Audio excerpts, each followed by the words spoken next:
Het ziet er altijd zo leuk uit van die feesten waarbij blusschuim in de ronde wordt gespoten. Maar nu blijkt dat er vroeger misschien PFAS in dat blusschuim zat.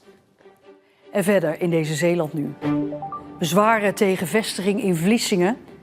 En fietsenzaak gaat in vlammen op.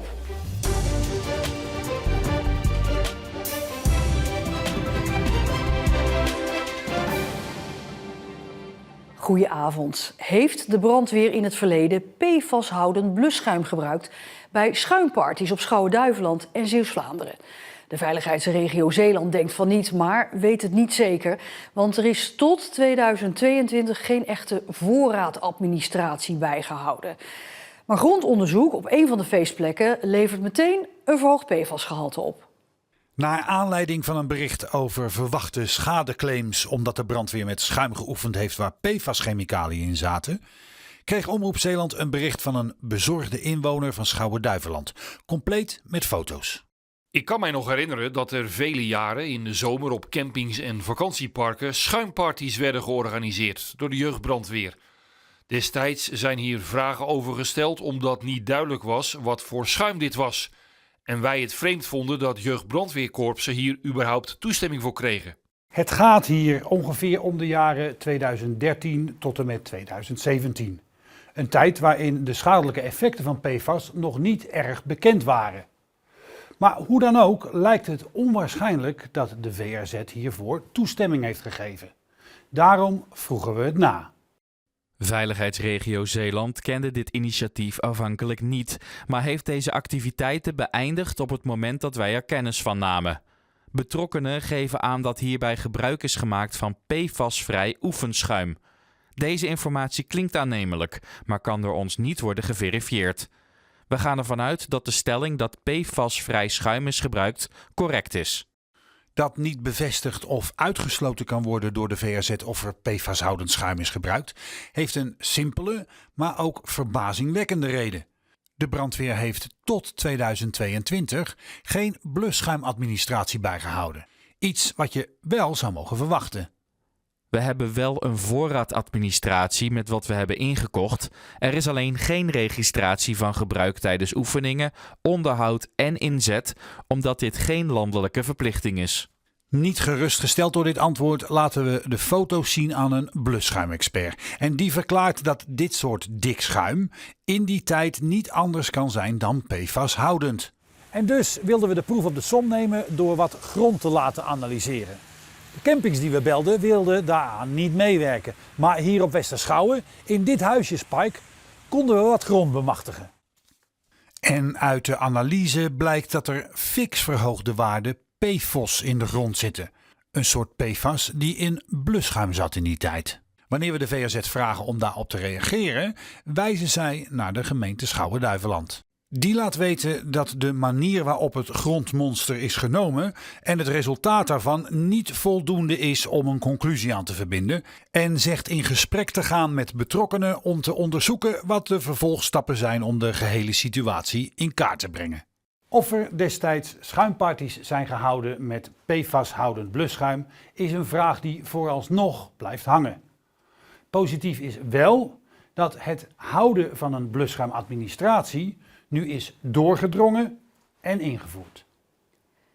Ja, we hebben de veiligheidsregio dus gevraagd om voor de camera te reageren, maar daar is de veiligheidsregio niet op ingegaan. Er zijn 13 zienswijzen binnengekomen bij de gemeente Vlissingen van voor- en tegenstanders van een nieuwe McDonald's. Hier moet die komen, naast de A58, vlakbij de scholen Scalda en de HZ. Samen met bedrijvencentrum Dockwise maken ze bezwaar. Omdat we het niet vinden passen bij wat wij voorstaan als het gaat om onze studenten leren over gezondheid en vitaliteit en een gezonde leefstijl. En ook omdat het op de poort van de kenniswerf komt. En dit staat ook haaks op de ambitie die de gemeente zelf ook met ons voor de kenniswerf heeft geformuleerd. Scalda in Middelburg zit al naast een fastfoodketen en dat merken ze in de eigen kantine. Het zijn ook de afspraken gezond voedsel aan te bieden. Ik zal niet zeggen alleen. Ja, dan merk je natuurlijk de concurrentie van de fastfood. Want fastfood werkt verslavend, fastfood is aantrekkelijk. En dus gaan studenten daar gebruik van maken.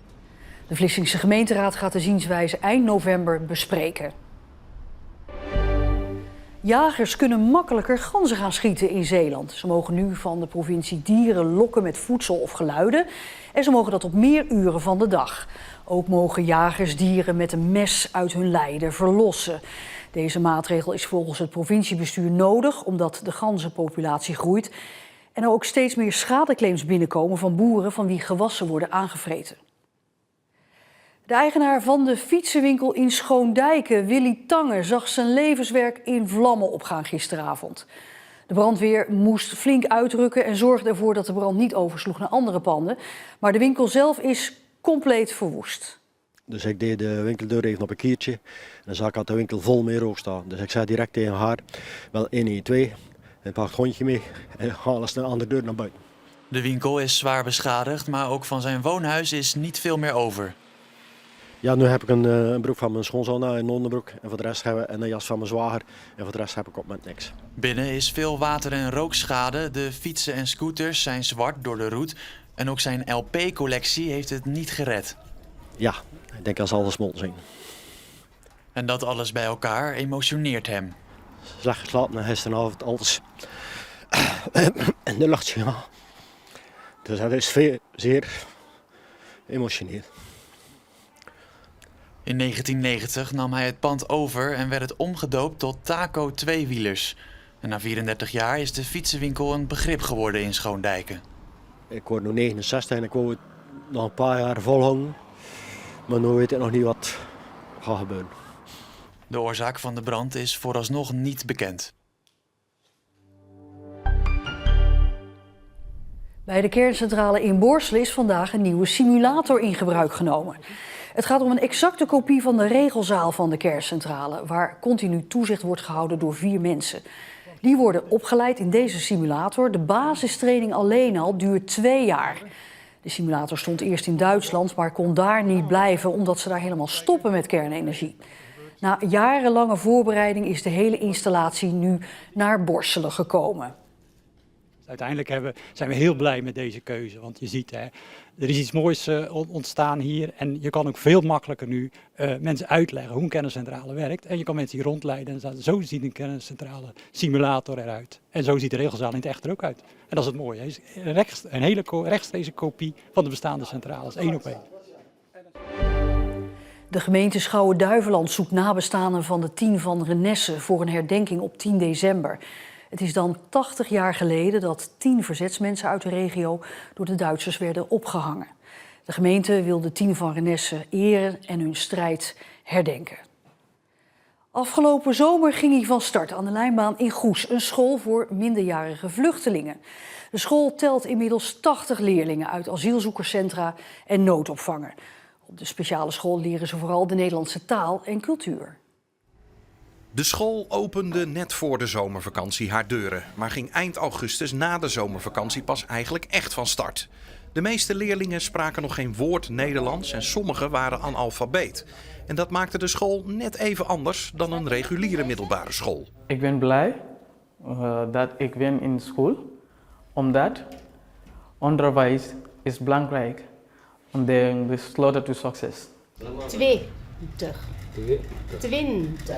De jongens krijgen hier natuurlijk hoofdzakelijk Nederlandse les. En ze krijgen ook een stukje rekenen als we het over theorie hebben. Dus al die andere vakken die een reguliere school krijgt, krijgen deze jongens nog niet. Wij leggen hier voornamelijk de nadruk op het leren, lezen, schrijven en spreken van Nederlands, van de Nederlandse taal. Hier lezen en schrijven en herhalen, praten Nederlands. En spelen, basketbal, voetbal. Deze leerlingen zijn niet anders dan andere leerlingen. Ik denk alleen wel dat zij, omdat de taalbarrière natuurlijk speelt, het wat intensiever moet. Ik heb net wat oefeningen gedaan, bijvoorbeeld met links en rechts. Ik denk dat je dat op een reguliere school, dat ze dat heel snel begrijpen, links en rechts. Ja, nou ja, hier moet je dat wat meer herhalen en hier moet je dat toch wel wat vaker zeggen. De jongeren wonen bijna allemaal in de noodopvang in het oude Van der Valk Hotel in Goes. Zonder ouders. En daarom proberen de docenten ook op persoonlijk vlak er voor ze te zijn.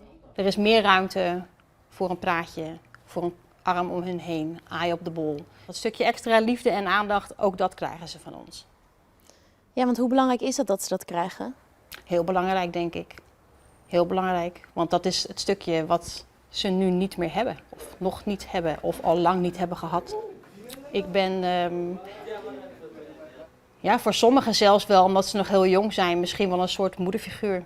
Inderdaad even het stukje extra attentie van, god, heb je een leuke blouse aan? Of wat zit je haar lekker, dat kappertje geweest. Gewoon dat extra stukje aandacht.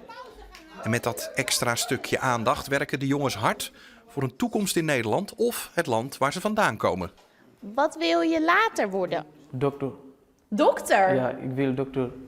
Wil ik gaan naar Gambia, helpen mijn mensen in Gambia. Uiteindelijk is het de bedoeling dat alle jongeren doorstromen naar het regulier onderwijs of gaan werken.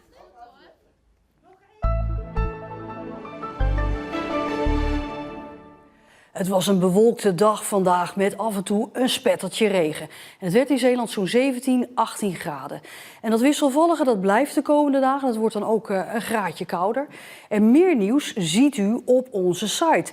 Lees daar bijvoorbeeld het verhaal van de Zeeuwse oud-voetballer Jan Poortvliet, die herinneringen ophaalt aan de afgelopen weekend overleden Johan Neeskens. En tot zover deze Zeeland Nu. Nog een fijne avond en tot morgen.